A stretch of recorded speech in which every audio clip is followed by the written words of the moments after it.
Il mio nome è Salvatore Ceccarelli, sono un ex professore universitario, ho svolto attività di ricerca in Siria e poi come consulente in molti altri paesi, lavorando a stretto contatto con gli agricoltori. Negli ultimi tempi, e questo è il motivo per cui sono qua, mi sono molto interessato ai rapporti che esistono tra agricoltura, cibo e salute, e parlando appunto di salute, la scienza negli ultimi 10 anni, la scienza medica soprattutto, ha dimostrato che il nostro sistema immunitario e quindi la nostra capacità di difenderci da tutta una gamma di malattie,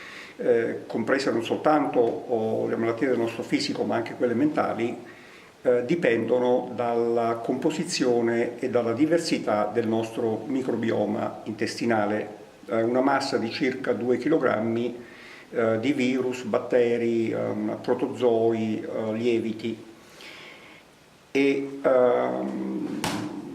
sia la diversità che la composizione del microbioma sono tanto facilmente influenzabili dalla dieta da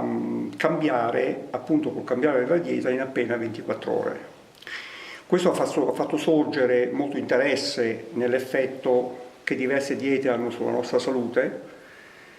e i pareri ovviamente sono discordi, ma ciò su cui tutti i dietologi sono d'accordo è che il modo per preservare, per mantenere una diversità e composizione del nostro microbioma intestinale ottimale è la diversità della dieta. E qui cominciano i problemi. Come facciamo ad assicurarci una dieta diversificata se l'agricoltura che ci circonda è indirizzata verso l'uniformità? Il cibo che noi mangiamo, il cibo che noi compriamo nei supermercati, per essere legalmente lì deve essere prodotto da varietà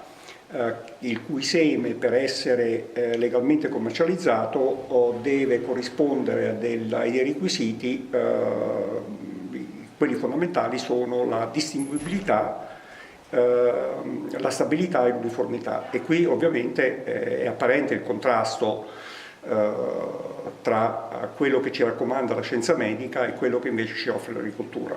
Per cui io negli ultimi anni mi sono molto interessato a cambiare il modo in cui vengono prodotte le varietà, in modo da riportare diversità in agricoltura, perché poi questa diversità coltivata si traduce in una diversità sulla nostra tavola, si traduce in una diversità del nostro microbioma intestinale e una maggiore capacità tramite le nostre difese immunitarie di proteggerci dalle malattie. Per cui esiste una relazione diretta tra il seme che si coltiva, il cibo che noi mangiamo e la nostra salute.